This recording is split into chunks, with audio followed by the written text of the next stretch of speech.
18 जुलाई 2021 पिछले हफ्ते के गुरुवार को सुप्रीम कोर्ट के chief justice NV Ramana, justice AS Bopanna और जस्टिस ऋषिकेश रॉय की बेंच ने देश में राजद्रोह कानून के बड़े पैमाने पर जो दुरुपयोग हो रहा है उस पर चिंता व्यक्त की थी।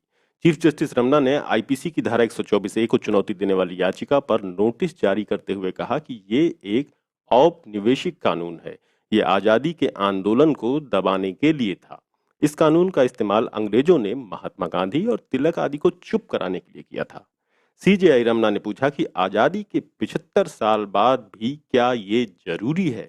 आजादी के 75 साल बाद भी इस तरह के कानूनों को जारी रखना दुर्भाग्यपूर्ण है। सुप्रीम कोर्ट की बेंच ने इस मौके पर देश भर में राजनीतिक कारणों से इस धारा के दुरुपयोग का भी हवाला दिया। चीफ जस्टिस एनवी रमन्ना ने कहा कि किसी राज्य में सत्ताधारी पार्टी अपने विरोधियों के ऊपर ये धारा लगवा देती है। उन्होंने कहा कि सरकार कई कानून हटा रही है, उन्हें नहीं पता कि सरकार इस पर गौर क्यों नहीं कर रही है। चीफ जस्टिस रमन्ना ने साफ किया कि वो प्रावधान के दुरुपयोग के लिए किसी राज्य या किसी सरकार को दोषी नहीं ठहरा रहे हैं, लेकिन दुर्भाग्य से निष्पादन एजेंसी और विशेष रूप से अधिकारी इसका दुरुपयोग करते हैं। मगर मगर मगर मगर मगर मगर भारतीय अदालती इतिहास के सबसे कुख्यात सीजेआई रहे रंजन गोगोई का मानना है कि कोर्ट सिर्फ किसी कानून की वैधानिकता का ही फैसला कर सकता है, उसकी जरूरत पर नहीं। चौंकिए मत, गोगोई साहब इसके आगे पूरी बीजेपी की लाइन पर बोले हैं और ये कहकर कि बोले हैं कि ये किसी की लाइन वाइन नहीं है, ये उनकी अपनी पर्सनल राय है। चीफ जस्टिस एनवी रमन्ना की राजद्रोह को लेकर जितनी गंभीर चिंताएं हैं, उस पर पूर्व चीफ जस्टिस रंजन गोगोई का मानना है कि देश में कानूनों को चुनौती देने की प्रवृत्ति तेजी से बढ़ रही है। टाइम्स नाउ को दिए इंटरव्यू में गोगोई साहब ने कहा कि सुप्रीम कोर्ट इससे पहले 3 बार अपने फैसलों में बहुत ही साफ तौर पर बताया है सुप्रीम कोर्ट ने कि धारा 124A के तहत राजद्रोह कानून के पैरामीटर क्या होंगे। उनका मानना है कि इसे रद्द करने की कोई जरूरत नहीं है। वैसे तो आप सबको याद होगा, लेकिन देर से आने वालों को याद दिला दें कि अयोध्या में राम मंदिर फैसला देने वाले यही साहब थे और जम्मू कश्मीर में नागरिक अधिकार मुअत्तल करने की पैरवी करने वाले भी यही साहब थे। सुप्रीम कोर्ट में पहली बार कोई चीफ जस्टिस मी टू मामले में फंसा था और वो भी यही साहब थे। इनको देश में राजद्रोह चाहिए, ऐसी इनकी पर्सनल राय है।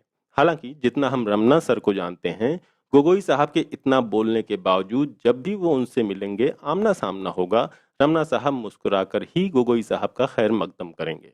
बहरहाल, राजद्रोह पर सुप्रीम कोर्ट की इतनी बड़ी टिप्पणी के बाद मोदी जी मैनेजमेंट में लग गए हैं और उनके इस मैनेजमेंट में टाइम्स नाउ चैनल और पूर्व CJI Ranjan Gogoi main role निभा रहे हैं। जब सीजेआई रमन्ना ने राजद्रोह को लेकर इतना बड़ा कमेंट किया, तब टाइम्स नाउ चैनल, जो कि गोदी मीडिया का ही एक बड़ा हिस्सा माना जाता है, वो पूर्व सीजेआई रंजन गोगोई को अपने चैनल पर लेकर बैठ गया कि आइए सीजेआई की राजद्रोह को लेकर जो भी या जैसी भी चिंताएं हैं, बीजेपी की लाइन पर उसे हवा में उड़ाइए। फिर क्या था, खूब जमी जब मिल बैठे तीन यार, टाइम्स नाउ, गोगोई साहब और बीजेपी की दी हुई लाइन। इस वीडियो में हम इस लाइन पर में बाद में माइन लगाएंगे। पहले ये जान लीजिए कि राजद्रोह के खिलाफ सुप्रीम कोर्ट में मशहूर वकील प्रशांत भूषण और मशहूर पत्रकार अरुण शौरी ने भी याचिका दाखिल कर दी है। यानी टाइम्स नाउ और गोगोई की खिचड़ी पक कर बाहर आती, उससे पहले ही उसमें कोयला भरने की तैयारी हो चुकी है। इससे पहले पहले इस याचिका यानी गोदी पत्रकारों और नेताओं के मुंह में कोयला ठूंसने वाली बातें जान ली जाएं। सुप्रीम कोर्ट ने कई मामलों में माना है कि संवैधानिकता की धारणा संविधान से पहले बने कानूनों पर लागू नहीं होती है, क्योंकि वो कानून किसी विदेशी विधायिका किसी या फिर किसी विदेशी लोगों ने बनाए हैं। इसी आधार पर पूर्व केंद्रीय मंत्री अरुण शौरी और गैर सरकारी संगठन कॉमन काज ने सुप्रीम कोर्ट में याचिका दायर करके राजद्रोह कानून की संवैधानिक वैधता को चुनौती दी है। वकील प्रशांत भूषण के जरिए दायर इस याचिका में भारतीय संविधान के अनुच्छेद 14 और 19 ब्रैकेट में 1 ब्रैकेट में ए के उल्लंघन के रूप में भारतीय दंड संहिता 1860 की धारा 124A यानी कि राजद्रोह की वैधता को चुनौती दी गई है। People's union for civil liberties ने आईपीसी की धारा 124A के तहत दंडनीय देशद्रोह के अपराध को चुनौती देते हुए सुप्रीम कोर्ट में एडवोकेट अपर्णा भट्ट के माध्यम से ये याचिका दायर की है। इस विषय पर ये चौथी याचिका है।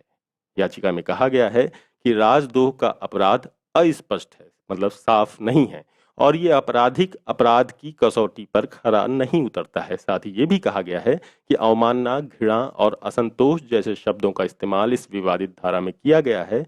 कहा गया है कि राजद्रोह एक औपनिवेशिक कानून है जिसका इस्तेमाल भारत में साफ तौर पर अंग्रेजों द्वारा असंतोष को दबाने के लिए किया जाता था।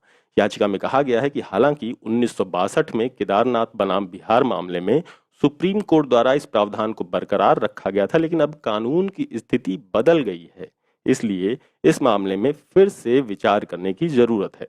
इस धारा के तहत अपराध के रूप में सार्वजनिक अव्यवस्था पैदा करने या सार्वजनिक शांति में गड़बड़ी पैदा करने की प्रवृत्ति की जो बात कही गई है वो व्यक्तिपरक है।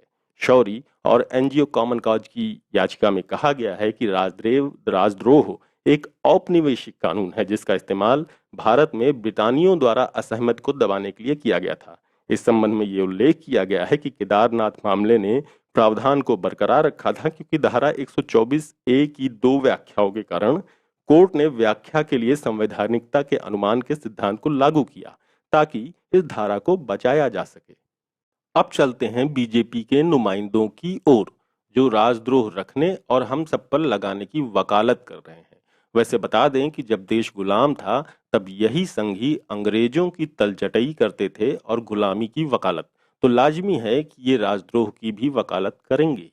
देश के पूर्व मुख्य न्यायाधीश और राज्यसभा सांसद रंजन गोगोई का कहना है कि राजद्रोह कानून को रद्द करने की जरूरत नहीं है। टाइम्स नाउ को दिए इंटरव्यू में गोगोई ने कहा कि सुप्रीम कोर्ट इससे पहले 3 बार अपने फैसलों में बहुत ही स्पष्ट तौर पर बता चुका है कि धारा 124 ए के तहत राजद्रोह कानून के पैरामीटर क्या होंगे। इसे रद्द करने की कोई जरूरत नहीं है। साथ में गोगोई साहब ने यह भी कहा कि ये उनकी निजी राय है। पूर्व सीजेआई ने कहा, रंजन गोगोई ने कहा कि देश में कानूनों को चुनौती देने की प्रवृत्ति तेजी से बढ़ रही है। उन्होंने कहा कि अगर कोई भाषण से लोगों को सरकार को उखाड़ फेंकने के लिए उकसाता है तो ये राजद्रोह है। उन्होंने कहा कि कोर्ट किसी कानून की वैधानिकता का फैसला करते हैं और सरकार उसकी जरूरत का। कोर्ट सिर्फ किसी कानून की वैधानिकता का फैसला कर सकता है, उसकी जरूरत पर नहीं। उन्होंने कहा कि अगर किसी कानून का दुरुपयोग हो रहा है तो इसे रोकने के तरीके भी हैं। बहरहाल, गोगोई साहब के बयान में समझने वाली पहली बात तो यह है कि साहब जज बनने से पहले वकील भी थे और ये तो सभी जानते हैं कि वकील अपने हित के लिए हत्यारों, गुनहगारों का भी केस लड़ते हैं। ये उनका पेशा है जिससे किसी को शिकायत नहीं होनी चाहिए। तो रिटायरमेंट के बाद बीजेपी के राज्यसभाई वकील बने गोगोई साहब अगर चाहते हैं कि राजद्रोह कानून को रद्द करने की कोई जरूरत नहीं है, कानूनों को बहुत चुनौतियां मिल रही हैं, तो साफ जाहिर है कि वो बीजेपी और संघ की लाइन पर ही एक जड़ समाज की परिकल्पना को सामने लेकर के आ रहे हैं। बीजेपी और संघ वाले किस तरह से भारत को जड़ समाज बनाते जा रहे हैं, ये भक्तों से लेकर उनके भगवान तक की भावना में दिखता है, जिनका यकीन सिर्फ एक्स्ट्रा 2AB में है, भले भारत की वाट लगे लगती रहे। जस्टिस रमन्ना की चिंता इस देश और इस देश के नागरिकों की आजादी को लेकर बिल्कुल साफ है और गैंगस्टर हत्यारोपी बांग्लादेशी भगोड़ा जिस तरह से आज गृह मंत्री बन रहा है, जस्टिस रमन्ना की चिंता हम सबकी चिंता है।